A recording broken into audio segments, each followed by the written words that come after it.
something that makes us more or less likely to engage in a behavior following a stimulus. Okay. So it typically is something that happens before the stimulus, but like once we see the stimulus, based on those motivating operations, we are more or less likely to engage in a behavior. And a prompt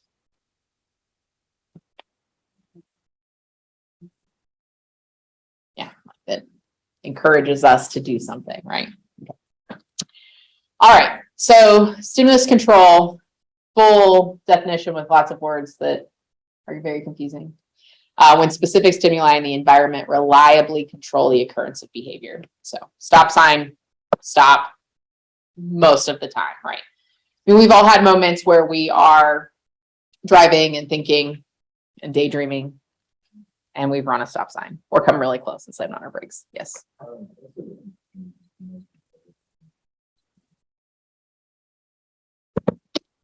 So a discriminative stimulus, on that note, Spence, is a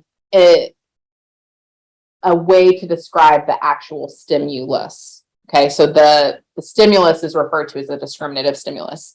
The act of like our behavior being controlled by that discriminative stimulus is stimulus control. Did that help? Yeah. Okay, so like this is the verb and this is the noun. Yeah. I get it. Okay. So a discriminative stimulus, we can have a few different types. One is for reinforcement, right? So if we see a vending machine and we go and we put our money in it, then we know that we'll get a snack out of it. So that tells us that reinforcement is available. So although we sometimes pick up our phones just because, if we see our phone ringing or an alert or some sort of message on our phone, then that lets us know that there is a reason and we will be reinforced for picking up the phone and reading the text message or answering the phone to talk to somebody. You're not just going to answer your phone if it's not ringing, right? It's true. Yeah. Hey. Oh yeah, let me step out real quick. All right, so phone rings, we look at the phone and we read and respond to a text message. All right, the flip side of that is that there's this S delta, so no reinforcement will be given for a response, okay? So if our phone is broken and we go to pick it up, are we going to be able to read the text message? I mean, maybe, depends on how broken that phone is. I've seen people with some really terrible screens, but generally speaking, right, if the phone is completely broken, if I pick it up, there is no text message to be read, right? So there is no reinforcement. So an S delta means no reinforcement. So when I see this, I will not be reinforced for that behavior. Does that make sense? Maybe.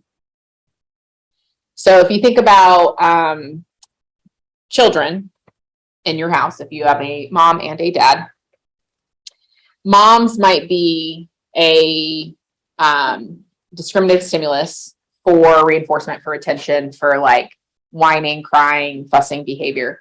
But when dad is there, dad is an S delta for that behavior. He is not going to give attention for whining, crying. Or you could see the flip side be true, vice versa. So one parent, you'll get rewarded if you whine and cry, and one parent, you won't get rewarded. That behavior is essentially ignored. Okay. All right.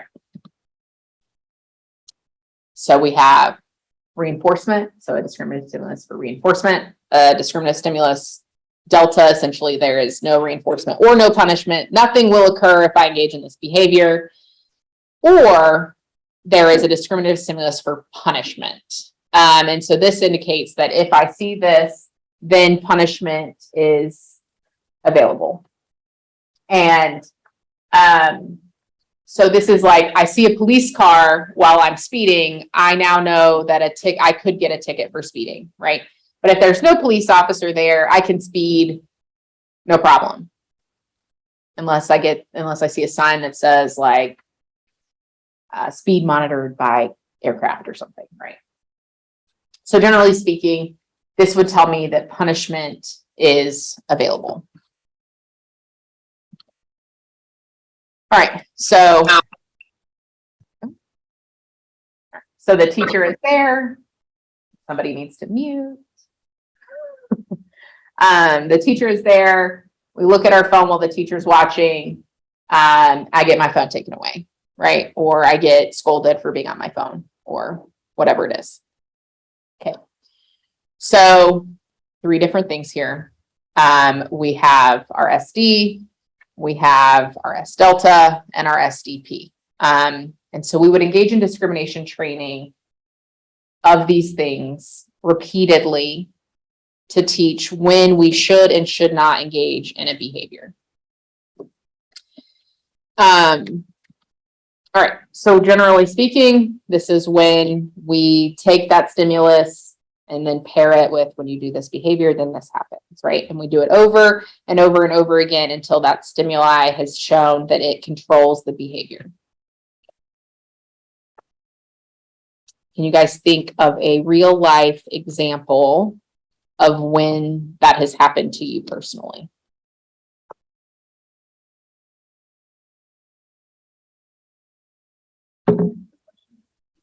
A real life example when you have experienced discrimination training.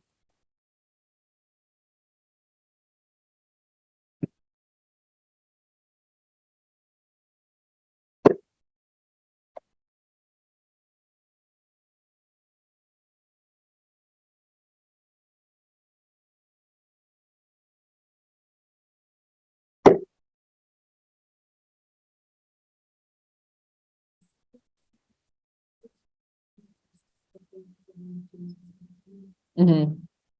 And that, like, over time, you repeatedly experience that encounter, and now you know that seeing that stimulus controls this behavior. So. I could run a department. There was a road where police only stood on the street grass. Whenever I saw that road, I would slow down.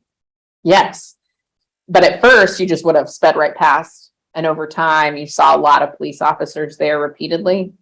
Yes, that's it. What kind of discrimination training? SD, S delta, SDP. SDP.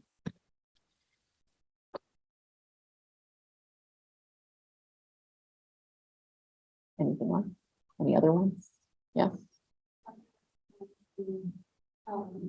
Elementary school, middle school, we have rookie roles, which I guess so there's some context with over the years, so we got a certain amount of that's really good attention. And sometimes like we have this one teacher, especially if we were like talking, she would start just like leaving referrals on her desk so you can see them, and then she would like, you know, like if people were talking too much, like she would start to like, you know, speak them up and stuff like that, just to like try to be like, hey, if you don't stop, like something's gonna happen. Yeah, I think that's a good example, because at first when she goes to do it, you're like, whatever, I don't. But over time, she does it enough. You're like, ooh, she's mean business. We better quiet down now so she doesn't get it all the way out. Another really common behavior that we deal with in my world is masturbation and kids with autism, and they do it wherever, whenever, however. And so we do a lot of discrimination training with that behavior because we teach them to do it in their room by themselves in private. And so you're engaging in this, like, that's a behavior you can do here with the door closed, and here are all these things, right? And so we do that behavior, deal with that behavior a lot. And it makes us all uncomfortable. I have a funny story. You guys all met Britton. We have a client, she does virtual supervision, so she was on Zoom. You've all met her now, and you're not going to see her again, likely. I'll embarrass her. So we have a client we work with virtually, and she was doing supervision. He's a 13-year-old boy. He's non-vocal. He uses a communication device to speak. And the behavior tech went to the bathroom. And typically he asks for privacy and she will take the tablet with her that the Zoom call is on. But she had just stepped out to go to the bathroom. He hadn't asked for privacy. And the tablet was facing him and he engaged in that behavior while she was on the Zoom call and was very embarrassed by it. So the behavior we deal with, that was like 2 weeks ago. So discrimination training, now we have to extend it. Okay, if the tablet is on and facing you, that is also an indicator that we don't do this behavior. And so it's always fun and you get to think through it and brainstorm all the time. All right, so let's look at some YouTube. On motivating operation.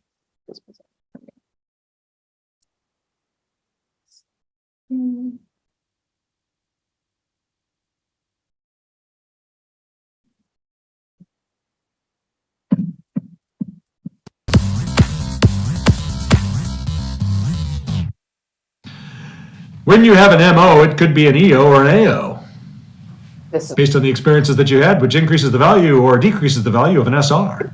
And you have no idea what I just said, right? So the term, motivating operation, right? So it's a procedure, it's something you experience that when you experience it, it can either abolishing operation, it can abolish the effectiveness of a reinforcer, or it can establish the effectiveness of a reinforcer. So motivating operations are the terms that behavior analysts use to talk about the concept of motivation, right? So if you experience certain things, it could be that a particular reinforcer has been increased in value, you have established the effectiveness of that reinforcer, or you have abolished the effectiveness of that reinforcer to decrease the value of a reinforcer. So motivating operations help you understand how motivation works in the context of behavior analysis, and their particular empirical experiences that one has that change the value of a reinforcer.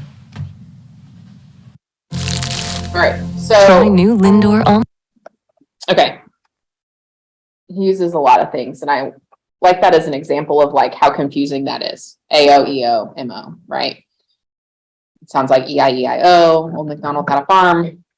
So essentially what we're talking about is why we do or do not engage in a behavior following the stimulus, right? Because every time I see a stop sign, I might not hit the brakes. Maybe it's because I'm in the passenger seat, right? I'm not driving. I have no motivation to stop the car, right? Unless you're driving with somebody who's not slowing down and then you hit the imaginary brake. We've all done that, right? But what if the person has no motivation for text messages? Can you guys all think of a time where you have had zero motivation to check your phone because there's that one person in your life who just won't stop texting you and asking you questions that you don't know the answer to? Is that just me? No? Everybody? Okay. So if I get a text message from somebody that I don't want to talk to, am I going to pick up my phone and look at the text message? Probably not. I'm going to be like, oh, who's that from? Hard pass. So then I wouldn't experience the consequence. Or when I read text messages from that one person, I typically am punished because it increases my anxiety or my stress or whatever. And so in the future, I'm less likely to be motivated to read those text messages. All right. All right. So motivating operations explains both of these things. These things are both a type of motivating operation. All right. So they both fit under this. Most people think of establishing operations when they think broadly about motivating operations, because we're all thinking about our motivation to do it, not our motivation to not do it. So typically this is the one most people kind of default to. But abolishing operations are equally as important, and they occur or they happen and reduce the likelihood that I'm going to engage in this behavior today. Establishing operations makes it more likely that I would engage in this behavior. All right, so essentially an establishing operation requires a value altering effect. In this case, it's establishing. Sometimes it's abolishing. So that makes the consequence more or less valuable to me. So establishing value altering effect means it's establishing, think like plus sign, we are increasing the value of the stimulus over this event. All right, so we can also talk to it, so more valuable to us. We can also talk about it in terms of a behavior altering effect. which is still an increase in the frequency of behaviors associated with the production of those stimuli or events. So establishing operations can be a value altering establishing operation or a behavior altering establishing operation. Okay, so something that makes the consequence more valuable, makes the behavior more likely to occur. Okay, so we can talk about it in both ways. All right. All right, so examples. Let's talk about food, water, TV, and attention. So when would I experience when would an establishing operation occur around food? Like, how would I describe that using this?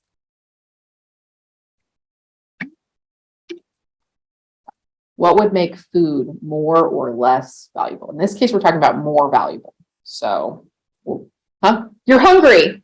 Yeah, your blood sugar's low, you're hungry. Okay. What would the behavior altering effect of this establishing operation be?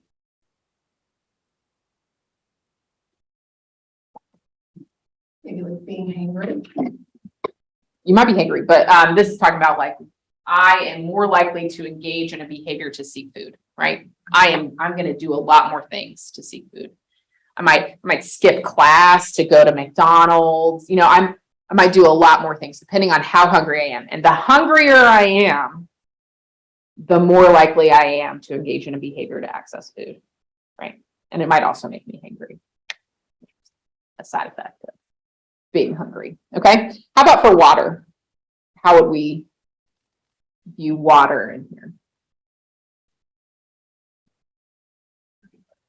Yeah, you're dehydrated, haven't had anything to drink for a while. Other things, right? I drank too much alcohol. So I'm not dehydrated yet, but I know if I don't drink water now, then I'm going to be like really hungover in the morning.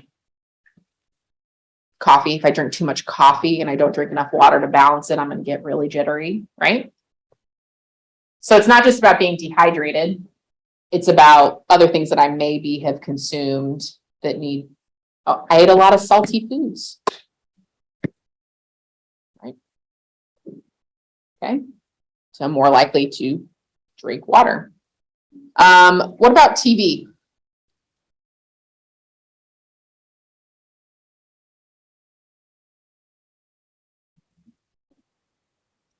There's nothing else to do. Yeah. Yeah. Something to entertain yourself. The more bored you are, the more likely. Haven't watched TV in several hours. You know, the newest episode of your favorite TV show was just released. Okay. Yeah. Had a long day.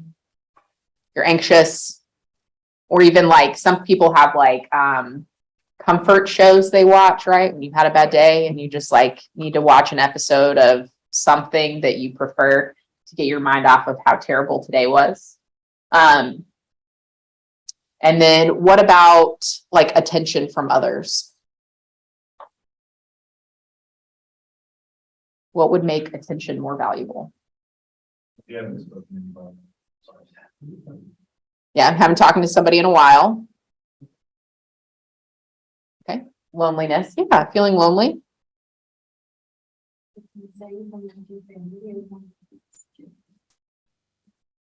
If say that again. If it's like listening to a child who's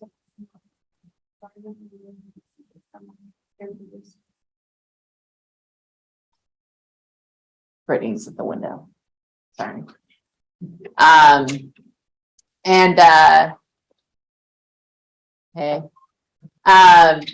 And then, yes. And so with that situation, not a lot of attention at home, they might be more likely to engage in behavior to get attention from like people they shouldn't get attention from, right? So it's not always that you're getting something good out of it either.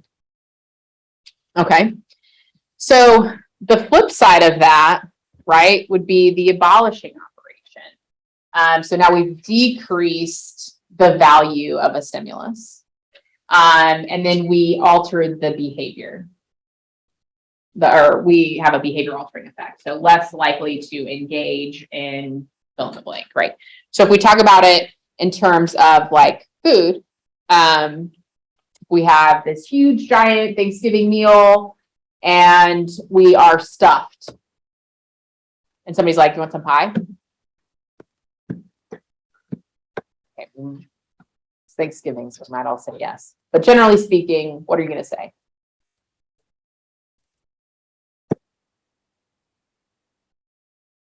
Oh, I'll wait. I'll have pie later.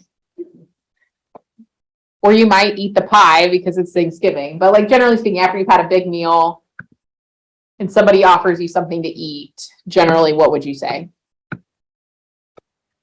No, thank you, I'm full. Kerrigan, why are you laughing? What?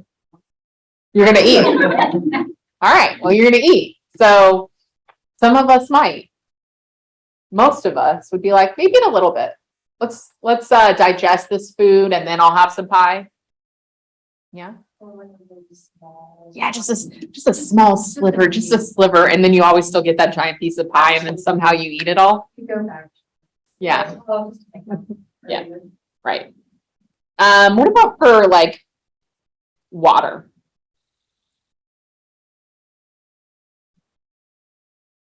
Abolishing operation for water.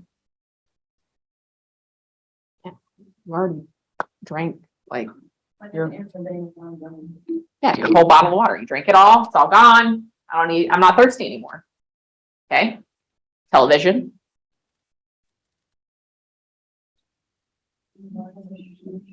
You finished your show? Yeah, I always feel empty inside when I finish a show, like after you're done binge watching. No? That's really deep. Yeah. Okay.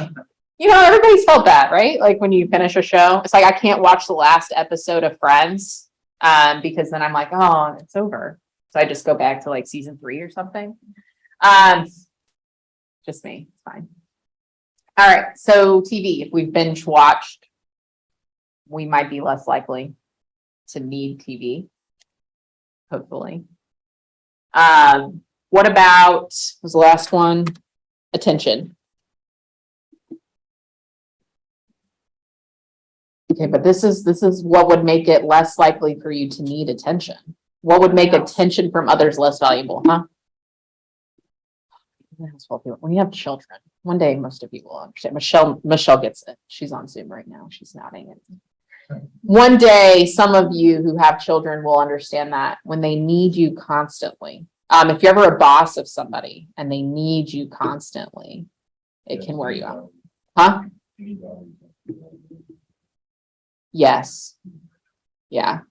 As a mental health care provider, I talk to people a lot and I don't necessarily, I want a different kind of attention because I didn't actually get attention all day. I gave attention to others. So it's not quite the same, but I think it depends on when I was in customer service and like helping people, that was a lot, like in retail. Yeah, it was more draining. Yeah. But still enjoyed spending time with my friends. If you've ever like gone on family vacation or been in crowds, right? And you're like, oh, draining. Like, I love you guys, but now I need to go hide in my room for a week. Yeah. Okay. So a lot of people get confused because motivating operations and discriminative stimuli sound like they do the same thing, but they don't. Okay. So remember, an MO alters the value of a stimulus or event, making it more or less likely for us to engage in a behavior when the SD is present, right? So just because I'm walking through the desert, sorry, that was, what is that sound? That was like weird timing. It is, yeah. It was a little, yeah. Okay, so if I'm walking through the desert and I'm dehydrated and I'm thirsty, but there is nothing there for me to drink, am I going to drink water? Right. Yeah, so the answer is no, right? So like I'm thirsty, but until I see the soda machine, I am not going to engage in a behavior that's going to get me something to drink, right? Because there is no way for me to engage in that behavior. There is no stimulus that says, hey, reinforcement is available now. So I'm gonna search for it, but I might not find it. Yeah, so this is the MO. This is the SD. There's a couple other factors here. So this is an SD, but then I also have to have money to put in here. So I don't have money to put in here. This SD is not really important. And then I gotta have the money, and then I put the money in, and then I push the button, and the button is also a distributive sequence. Okay. What? I'm not, so definition do it, but. Absolutely, yeah, no, that would still be like this is still an SD but the new behavior would be breaking into the machine. So, right, a couple options. We either use it the right way if we have money, but so then this also, by seeing this machine, this has now made this more valuable. This was just hanging out in my pocket, it didn't really do anything. So, all right. So this right here, seeing the machine, is an establishing operation for the value of money. All right, so the value of money, or the money, is more valuable now that I see the machine. The size of the machine did not increase the likelihood that money would be in your pocket. Right? Which is why you came up with the idea, well, if I don't have money in my pocket, I'm going to break into the machine. So then the machine becomes a discriminative stimulus for breaking it open. Right. All right. But the machine is also an SD for pressing a button. Right. So this indicates that pressing a button will result in reinforcement from, like, you'll receive a Coke, Sprite, Mountain Dew, whatever button you press. Without the machine, you wouldn't engage in this response. You're not like walking around pushing an imaginary button, right? So like, you have to see the machine to know that this is available.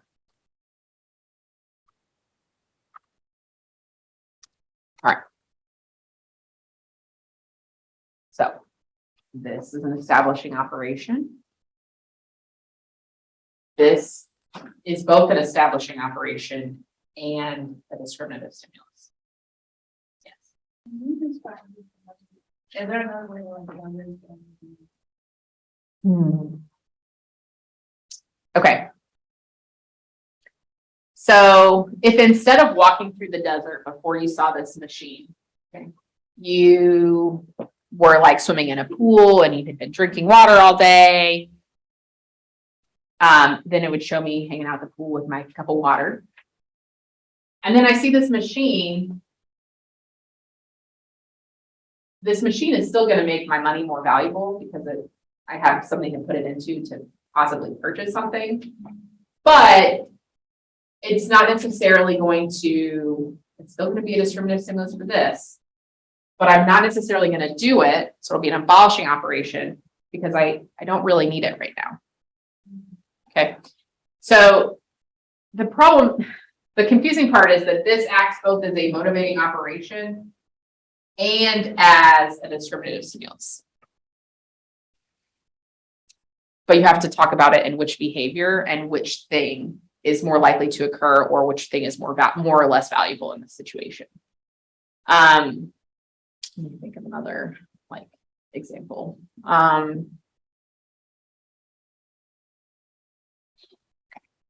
We went over to our family. We had a big Thanksgiving dinner,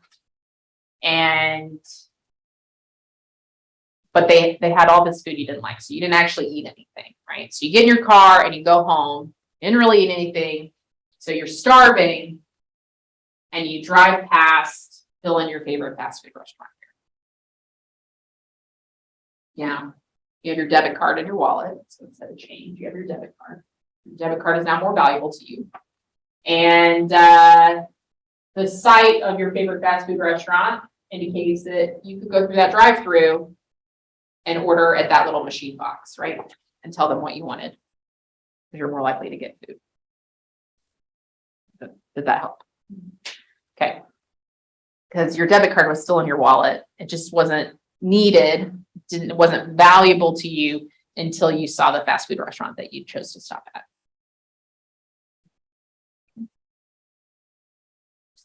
Yes.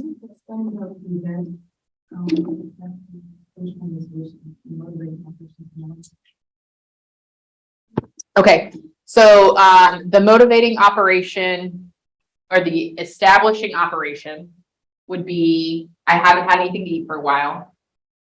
And then depending on which thing I'm talking about, seeing the restaurant will serve both as an establishing operation and as an SD. So for the value of my debit card or the money, it becomes an establishing operation. Money is now worth more to me and is more valuable now that I have seen this. But it is also an SD that I can stop and go through the drive-thru, or I can stop and get a drink, stop and do whatever it is, right? Fuel tank, stopping at a gas station, same thing. I'm not going to stop at a gas station if my, what is the name for the gas meter? Gas gauge? Because it's like an odometer, a speedometer. Does it have a, I know, but does it have a special name? That's not fun though. I wanted it fuelometer. We just call it a fuelometer. Yeah. Okay. So you see the gas, if it's full, right, or even half full, or more than 3/4, even if you only have a quarter of a tank and you see a gas station, are you going to stop? Probably not. But what if you just saw a sign that said this is the last gas station for like 150 miles? You're going to stop because I only have a quarter of a tank. I don't want to chance it. I'm in the middle of Mississippi. There's nothing going on. Don't want to get stranded on the side of the road. Yeah. So now that has made the fuel indicator an establishing operation too, right? So the sign says, hey, you're not going to be able to get gas for this many miles. You look at that fuel gauge and you're like, it's a little low. I'm going to go ahead and stop. Okay. So establishing operation is the sign plus the gas fuel gauge is an establishing operation. Those two things together kind of combine to be an establishing operation. Because if you saw the sign, you're going to think, okay, I got to for sure check to make sure I have gas. I have a full tank or 3/4 of a full tank. I don't need to stop. I have plenty of gas to get me 150 miles. So I'm not necessarily going to stop. But that sign would suggest that I need to check my fuel gauge based on that. Both of those things together, the establishing operation for pulling over at the side of the gas station. The gas station is still the SD for pulling over and filling up with gas. Okay. But the side of the gas station then becomes my money is more valuable to me. So that's where it gets confusing.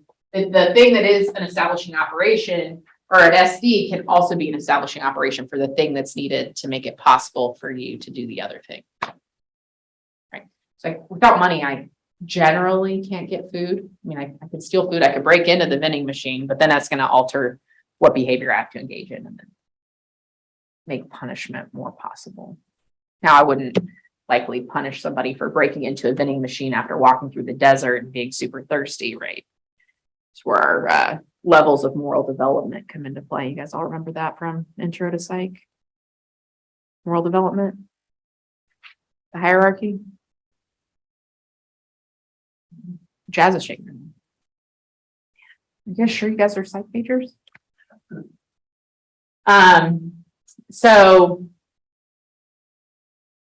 for example, I just got a phone call, right? That would be an SD that I should answer my phone, but I'm in the middle of teaching class. So that would make it an abolishing operation, right? Because I am less motivated to answer the phone because that wouldn't be fair to you all. Okay? But if we weren't in class or I thought it was an emergency phone call, right, I might step back. So it kind of depends on the situation. I'm gonna tell you, people that I know who are board certified behavior analysts and like specialize in this still struggle with being able to tell you the difference between a motivating operation and an SD sometimes.